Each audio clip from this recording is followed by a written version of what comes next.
And now Ross Dellenger from Sports Illustrated joins us on the Farm Bureau guest line. Check out favorites.com and go with the home team, Mississippi Farm Bureau. Ross, always appreciate you spending a few minutes with us.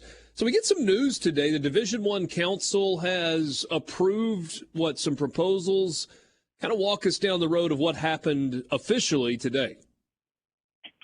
Yeah, so they were supposed to review, and I think it's kind of complicated. Big surprise. It's complicated how the NCAA process works. Yeah, no kidding. It shocks everybody. But they're basically what happens is they are planning to review this proposal, and then they kind of like vote on it to approve it to continue down the long road that is the approvals process, which ends maybe in January with an official vote.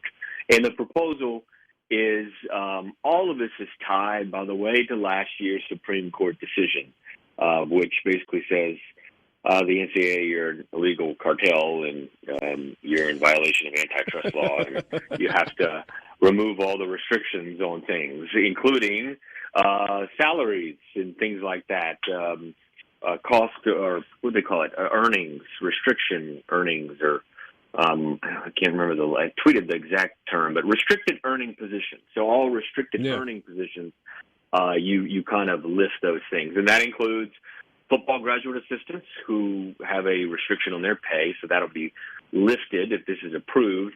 And then the big one for everyone in that state, because I know I have a lot of college baseball fans there, is the one that reclassifies a volunteer coaching position into a full-time position. So for baseball and softball, for instance, they have 3 full-time coaches in 1 volunteer position for each of those sports. And now that 1 volunteer position, which is unpaid, of course, will become a 4th full-time paid position.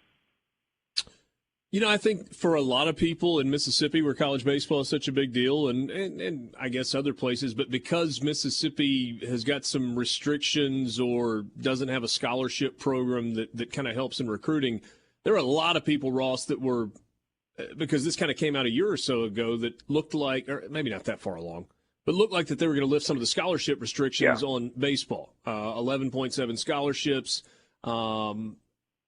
Is there any movement on that front that you've heard about, or has that been pushed to the back burner?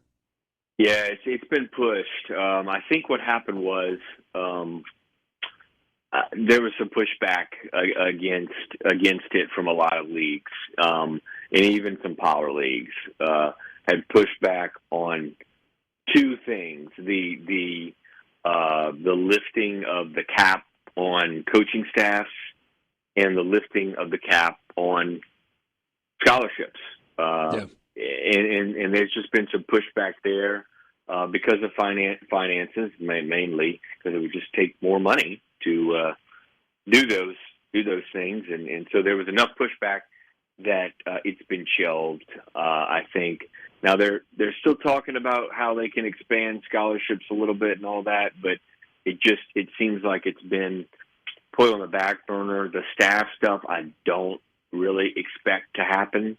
That it's going beyond just back burner. That's been taken off the stove completely, I believe, is the staff stuff. What they're going to do is these type of things we're talking about. They might change some specific roles of an analyst, make them maybe be able to be more involved and all that stuff, which they are anyway now. But yeah, a lot of that stuff has been. There was just so much. I think there was so much pushback on it. They've shelved it for now.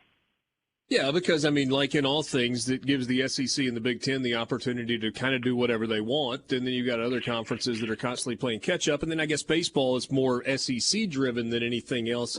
It is fascinating to me, though, that, I get not giving you unlimited staff sizes in football. That makes sense to me. But, hey, let's not give more opportunities to people to college scholarships and access, whatever.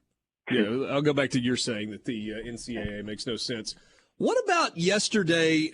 I'd love to just touch on this, and then I want to see if there are any updates on your end with kind of where we're headed on expanded playoff.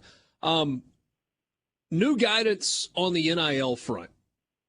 Did the NCAA just open the door yesterday for universities to kind of do whatever they want to in terms of NIL?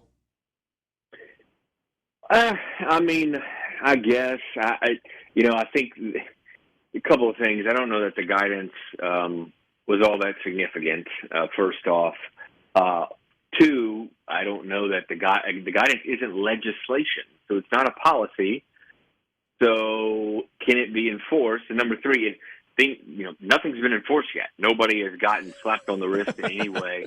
So I don't know what any of it means. I will say the biggest thing that stuck out yesterday about the NIL guidance was that that schools can now promote their collectives. They can direct boosters to donate to the collectives. They can hold events and fundraising with collectives and around collectives.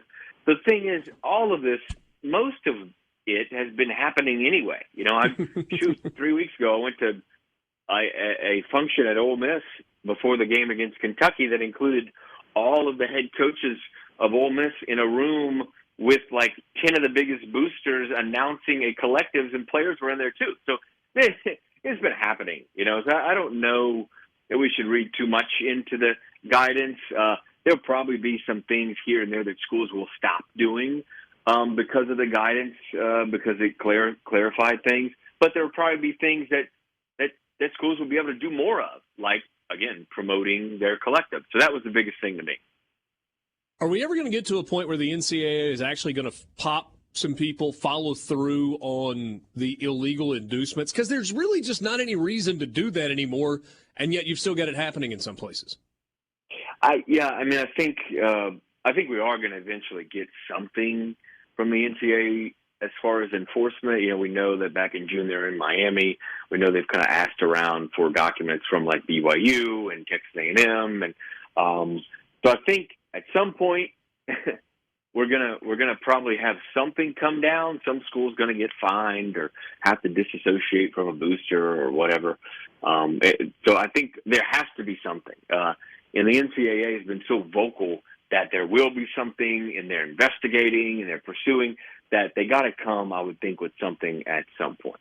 Well, that's good. I mean, if we're on the same timeline as the LSU basketball investigation, that that should happen in roughly 2029. So we got about 3 minutes left, Ross. Where are we on 12-team playoff expansion? I know there's a lot of stuff that has to be sorted out behind the scenes. We keep I love Jim Phillips a couple of weeks ago saying, there's just a lot to get done. Well, it's stuff that could have started a year ago if you hadn't been the roadblock to getting it done. But here we are. So where is that process? Yeah, they wasted 7 months, basically. The late February was the kind of the straw poll unofficial vote that was 8-3 with the alliance members, Big Ten, ACC, Pac-12, against the playoff. And so March, April, May, June, July, and August, basically 6 months, at least 6 months, they could have been working on getting this done early, and they didn't. So I think it's still going to happen. They had a call yesterday, only lasted about an hour. But it was a good call, I heard, and it follows last week's in-person meetings. There are a couple roadblocks that I think, will get smoothed out, it sounds like. I think there's going to be I think there's been some progress made. And I would guess within the next 2 weeks we will get an announcement of early expansion, either 24 or 25. But I do think there seems to be a lot of optimism around 24, and we'll get a schedule. They've narrowed a lot of that down. We reported on some of those dates last week. So I'm pretty sure it's going to get there. They're just, a lot of the bowl contracts are left to be kind of ironed out, so to speak. There's a revenue sharing, revenue distribution model that some people want changed, so that's been a discussion point. And then there's the calendar with the NFL, which we were a lot about last week. They're gonna have to go against the NFL in the first round in third Saturday in December, and it's something they were trying to avoid, but they probably can't. And so that was a holdup for a while. So things are starting to get settled a little bit. And there's no working together between college football and the NFL on that, right? I mean, the NFL is not going to back off of Saturdays in December, and college football is just not going to have a choice? Correct. The NFL doesn't seem to want in any way to compromise or communicate or work with its free farm system. There's your parting shot. Ross Dellenger, always good work. Thank you, my friend. All right.